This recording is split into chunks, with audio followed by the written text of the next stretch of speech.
Welcome back to the Tech Talks Daily podcast. In today's episode, we're going to talk about the transformative potential of generative AI and how it can reshape how knowledge workers approach very complex tasks. Because recent research from the BCG Henderson Institute, conducted in collaboration with Boston University and OpenAI's economic impacts team, has shed light on how tools like ChatGPT are already impacting things like productivity, skill development, and workflows.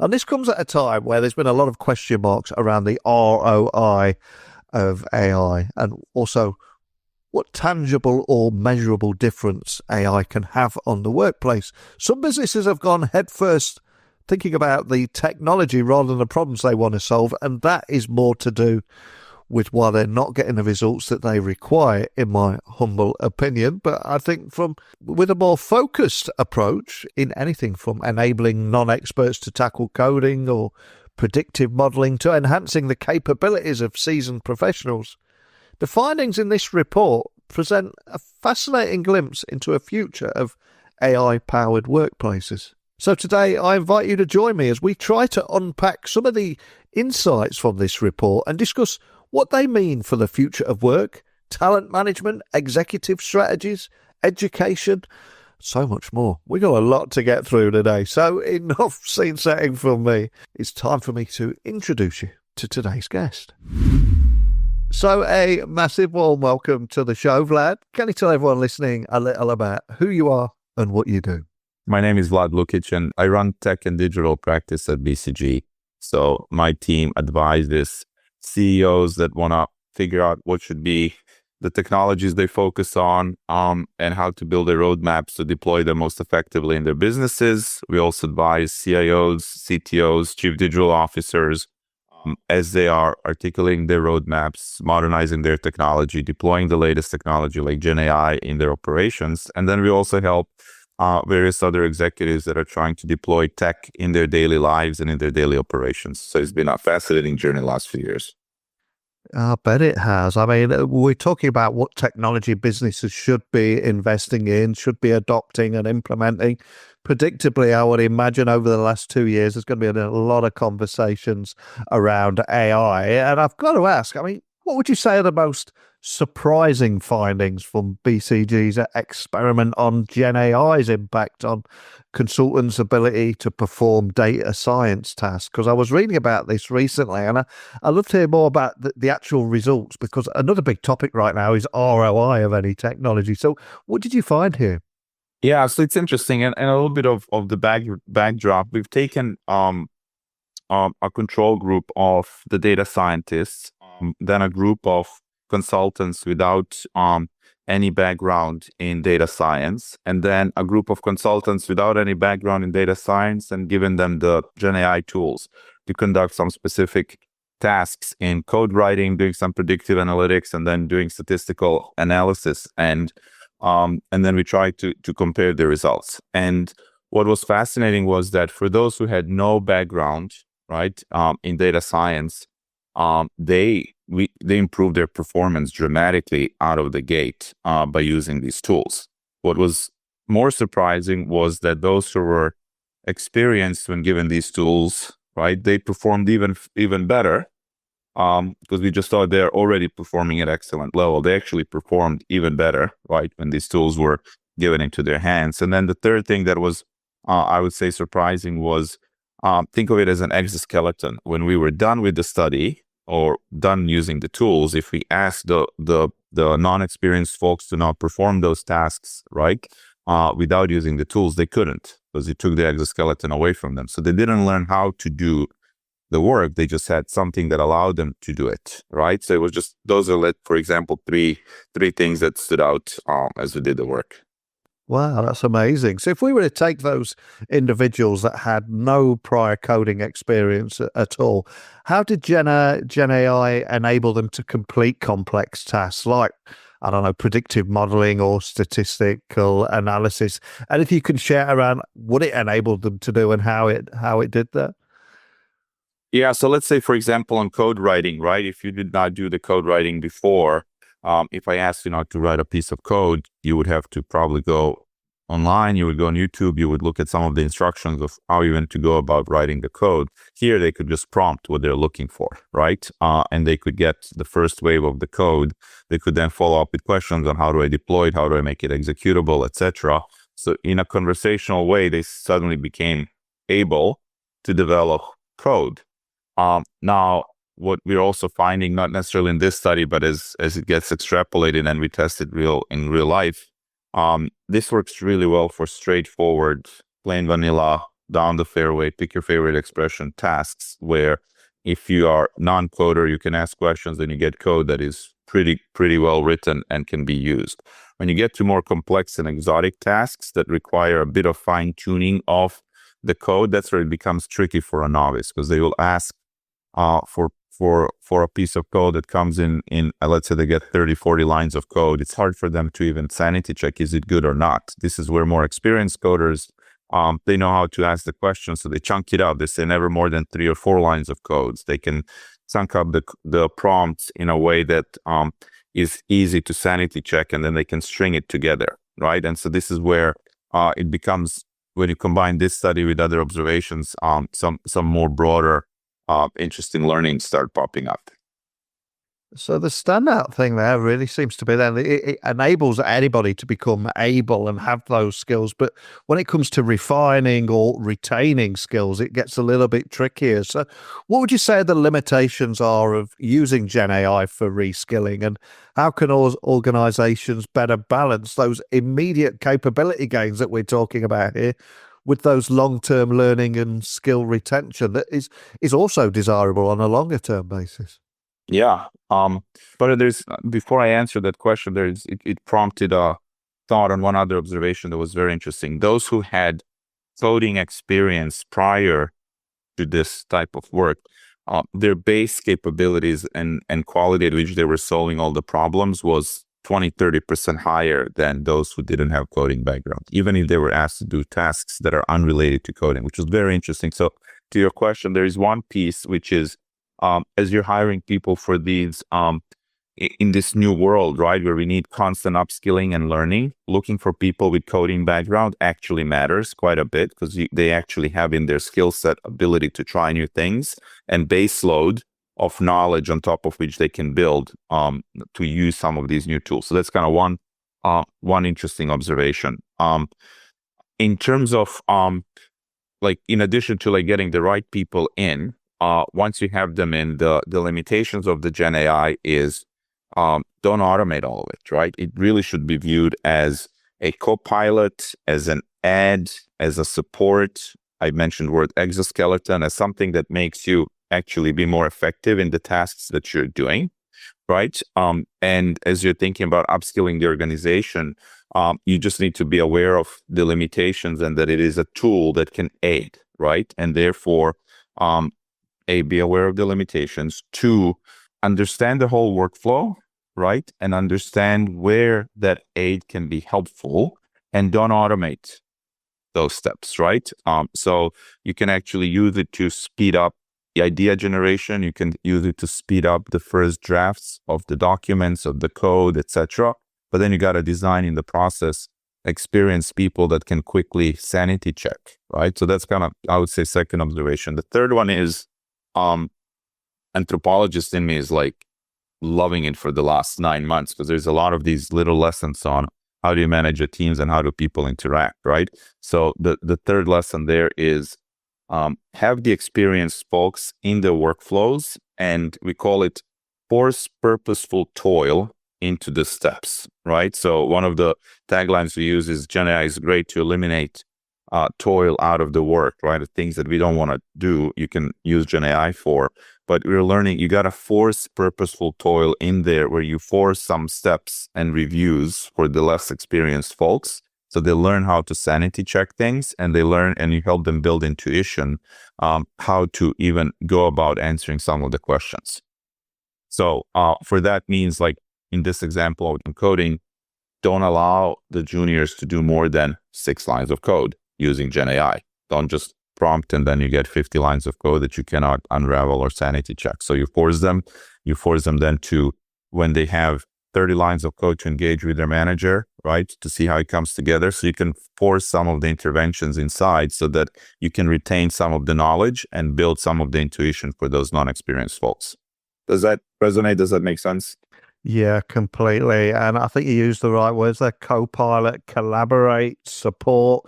And I think very often we see a lot of news articles about machine versus human. And I think it's all about getting or working together to get a little bit further along the road in ways that neither machine or human is able to do on their own. But when they work together, they can get so much further and so much faster as well. And how do you see GenAI's role as almost like a brainstorming partner that enhances problem solving and collaboration for tasks like predictive analytics or indeed any area in the workplace? Because again, that seems to be something that's being leveraged for more and more.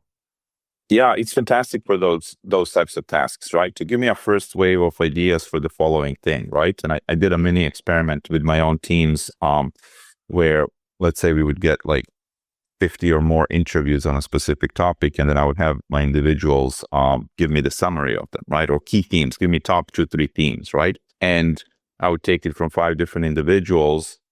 They would all on average get the top 2 themes, but then the third, fourth theme, each of them would pick up on a different one, right? And then I would use GenAI tool and say, hey, give me the summary of the themes, which then happens literally in a second.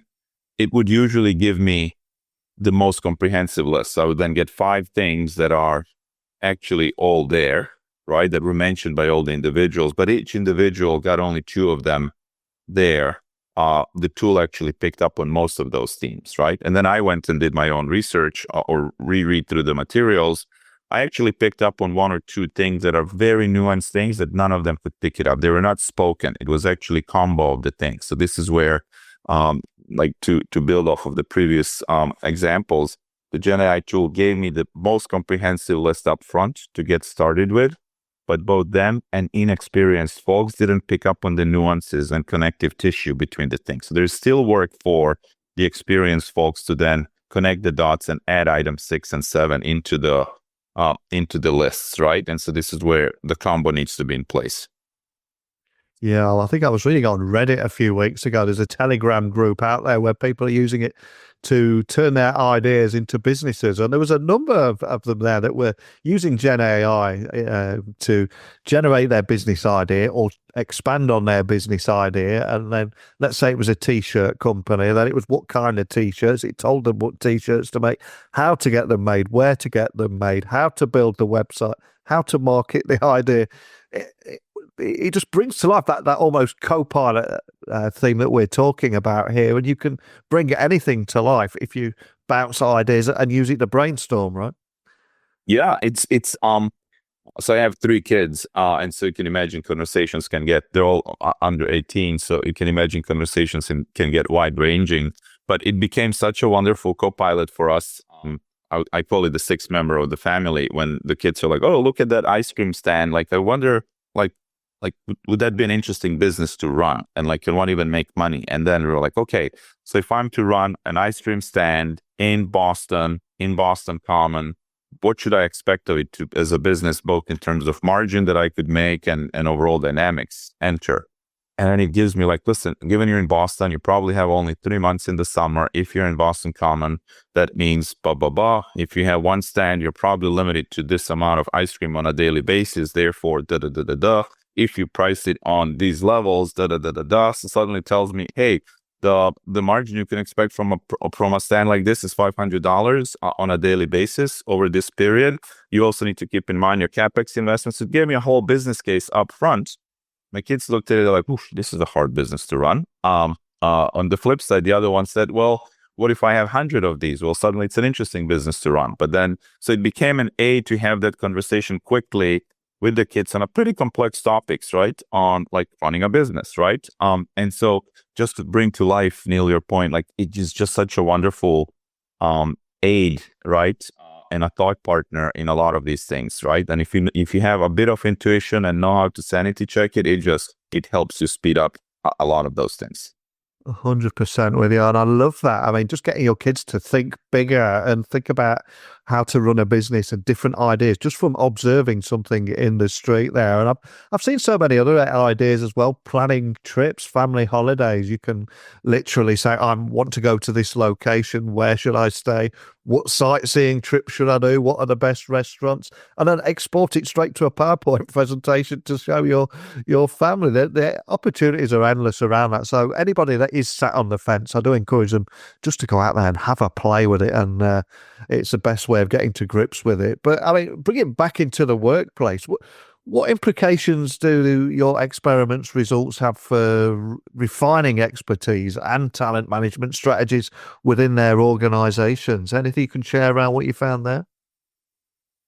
Well, listen, it's helping companies start rethinking what is it, what is the entry level skills that I need? What is the minimum that I need? I gave the example of coders already performing at a different level, right? Oh, okay, maybe those are profiles we need to get in, right? Because they will be nimbler to do these things. Two, it is asking a lot of companies, okay, if I have 1,000 open positions for new folks, do I need 1,000 or should we start first with 100 and have them use these tools to get started with?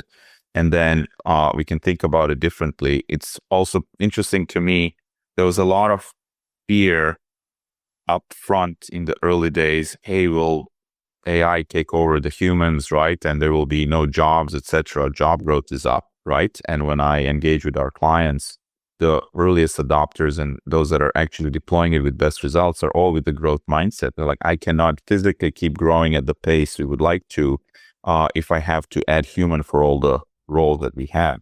I really need this exoskeleton or something that supercharges every single new employee that I'm bringing in, right? So even the training is going in that direction of how do I infuse this into the workflows, both in onboarding, but also on an ongoing basis. It has impact on how you manage the workforce, how you onboard the workforce, how you think about upskilling, etc.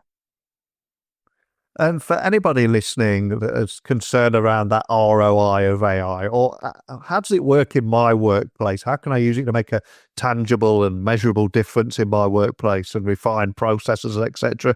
Any advice you could offer on how businesses can effectively integrate Gen AI into their current workflows and maybe even expand employees' technical capabilities while ensuring sustainable skill development? I appreciate that question on its own is almost an entire podcast episode, but just to get people thinking differently, any advice around that?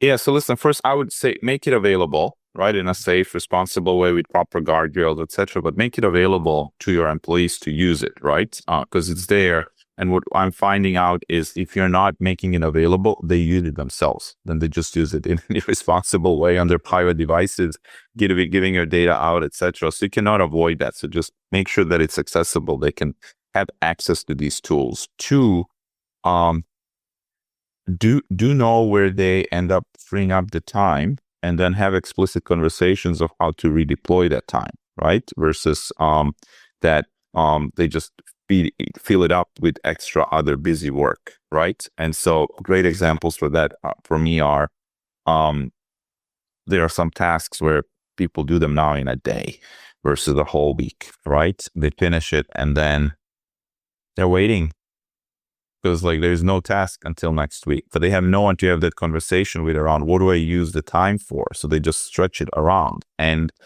which gets me to the third point. Companies need to think about giving the tools, having people start using them, and then having explicit conversations on how do we change the whole workflow, right? And so we have an example where we took one piece of analysis and from 10 days of work, we brought it down to 2 minutes, right? Like we literally from, 10 days down to 2 minutes, you fine tune it and you're done.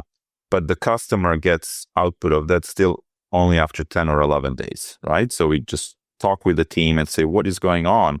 Like, is the tool not good? Is the output not good? They're like, no, it's actually very good. Like the quality of this is like acceptance rate is like 95% with what we give to the committee to review. And we're like, well, why does it still take 10, 11 days for people to use it? And the answer is, well, the committee meets only once every 10 days.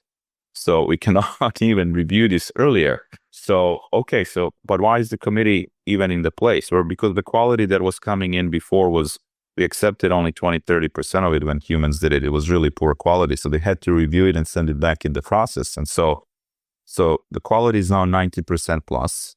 It's done in minutes. And do we need a committee? Oh, that's a good question. We probably don't. Great. But it takes 6 months to get to that conversation, right? And so how do you speed up those types of conversations around how we do the work and how do we hand over tasks to each other? How do we redeploy that time, right? And let's move the bottlenecks, right? And shift them if we have way to do things faster. Muscle of doing that, Neil, just kind of evaporated over time because we as companies, as a kind of, again, anthropologist inner anthropologist in me, we got into this mode of 1% to 2% continuous improvement mindset. We're talking now about 30, 40, 50% improvement. And just the muscle of digesting and doing it has atrophied over time. So that's where I would steer the companies to build that muscle to run that operating type of constant evolution that is exciting. I love that. And also I love the example you gave a few moments ago, just going back to that way you were talking about your kids and the positive impact that GenAI was having on them and how it sparked that family discussion after seeing that ice cream stand there. So and on the trip that you mentioned, we actually did a trip around the world this summer, all 5 of us, and for like 9 weeks. And this is a companion. This is part of the trip, right? So both in planning the stops, even when we had guides in some places, I would sanity check what they're asking and would add new data facts into the mix. And I'm like, ooh, okay. It elevated the conversation, what we learned, to a whole new level versus just walking through and giving a fact. So it just, to amplify your point from earlier, it's such a wonderful add-on, right? To take the experiences to a whole new level. And just listening to that story there and the impact it's had on not just your children, but you as a family and how you work together and obtain information and enjoy a perfect family holiday. It's only a great thing, but in certain elements of education, we keep seeing the horror stories of it's got to be completely banned. And I know there's a few reasons behind that, but what lessons do you think from your own experiences and indeed the study means for educators or parents about the importance of fostering and engineering a mindset, not just through coding and problem solving skills, but how they use Gen AI responsibly as well? When you put it all together, any advice on that? Because we will have a lot of educators and indeed concerned parents listening. Listen, I would say you cannot avoid it. You need to engage with it and learn both the limitations of it and what it can do.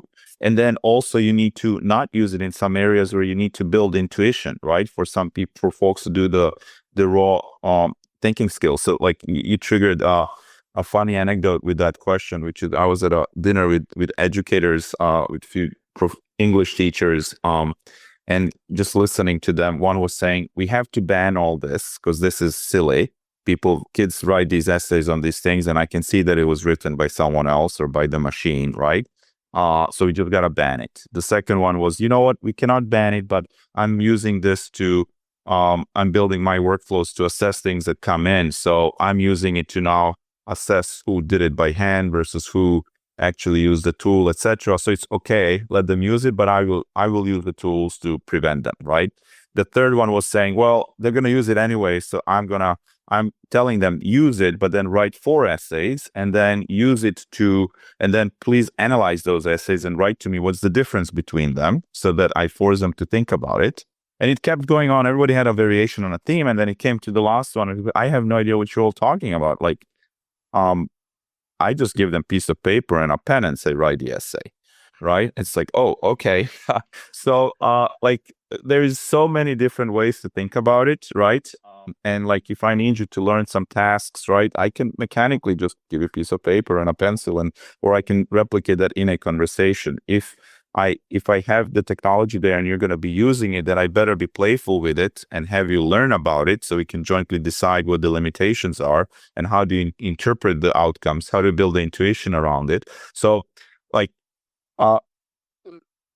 key is like, be playful with it, use it, know the limitations, engage in the conversation around it, and then we'll jointly kind of fine tune what's the best way to deploy it. Fantastic advice. And you perfectly highlighted there how there's a team of educators, all with completely different takes, opinions, and approaches. And I would imagine it's exactly the same in the workplace. So, any tips on what steps executives should be taking to prepare their organizations for a future where tools like GenAI will significantly augment and maybe even reshape the workforce? But for inside the workplace, any advice there? So executives themselves should start using it. That's one. Even if it's small things, they have executives that say, hey, please monitor our conversation and give us comments. What are we missing in the conversation, right? Literally put a co-pilot in there in the management team. Others are using it for first quick drafts, right? Going into thinking of their annual reports or engaging with the board, etc. If they need to do a quick analysis, they can ask it for the first view, as we talked earlier. Give me the first list of things I should think about. So it becomes that Kickstarter in ideation and thinking. And so first, executives should be doing it, using it, and building intuition around it themselves. Two, executives really need to make sure that the underlying infrastructure and access to the right data is in place so that they make sure that there are the right guardrails, but also access to all the company's data is in place. Because in the end, if the tools get widely accessible to everyone and both you and I have this access to the same tool, difference will come from what is the data I can uniquely use with this tool, right, that others don't. And two, do I have the right intuition to do something with it and act on it, right? So they got to build those two muscles. And then the third thing they need to do is build the organizational muscle to make those changes on the ground. So if we can now do stuff faster and in a different way, we'll change the incentives, change how people get rewarded to do things. But that is not an easy muscle to change, and it takes a while, right? And those are the three things executives need to do. That, again, as I mentioned earlier, the muscle to do that has atrophied through time, to do it at this level of disruption. First class advice from you there, and probably a perfect moment to end on. But before I do let you go, all this talk of Gen AI, I'm going to go old school for a moment and ask you to leave a book that you would recommend for everybody listening to check out. We have an Amazon wish list. Ask my guest to add something to that list. What would you like to add to our book wish list? We'll go old school on you there. There's a book that changed a little bit of how I think about the world and myself, and it's Irving Stone's Lust for Life, which is a book about Vincent van Gogh. And I got mesmerized by reading it. I started reading it because of him, but then I fell in love in the book with the character of his brother, Theo, who was the art dealer, who was the one that owned most of his artwork and encouraged him to doing the work. And I found myself being more like Theo than Vincent, because I just love to find people that have passion about something and then make sure I create the right conditions for them to just go and be the best at it. And then you bring it to the rest of the world, right? And so it's similar a little bit like Gen AI. A lot of the folks 3 years ago were the craziest on an island talking about this stuff, right? And so I had to have their back in a pocket to make sure, don't worry, just keep doing what you're doing, and the rest of it, they're gonna get it, right? And now they got it, and now these are the rock stars, right? So that was the book that impacted me a little bit through time. Oh, I love it. I'll get that added straight to our Amazon wish list. And for anyone listening, wanting to dig a little bit deeper on the report that we've talked about today, or just find out more information about you, BCG, the kind of work that you're doing, carry on this conversation, anywhere you'd like to point everyone listening? Yeah, I mean, we can, if you go on BCG and just look at where's the value from AI and just Googling both BCG, Gen AI, there's plenty of really good reports, right? And materials that we have, and we're constantly updating it because it's moving so fast and we're genuinely geeking out on it. So just start following us, and there's a really good set of reports coming at a regular frequency. Love it. I think there's so many big conversations at the moment around the ROI of AI, implementing a measurable difference, and hearing more about some of the big stats from that report, like consultants using Gen AI completed coding tasks at 86% of the benchmark set by data scientists, and 10% were faster on average, is incredible. But I also love going today with you a little bit beyond that report itself and how it can drive productivity gains and skill expansions for workers, and even transform your child's thinking, how they can think about launching their own business one day, and even plan a family vacation. Literally, opportunities are endless, but just thank you for sharing that with me today. Awesome. It was a pleasure. I think as we've learned from Vlad today, GenAI is much more than just a productivity tool.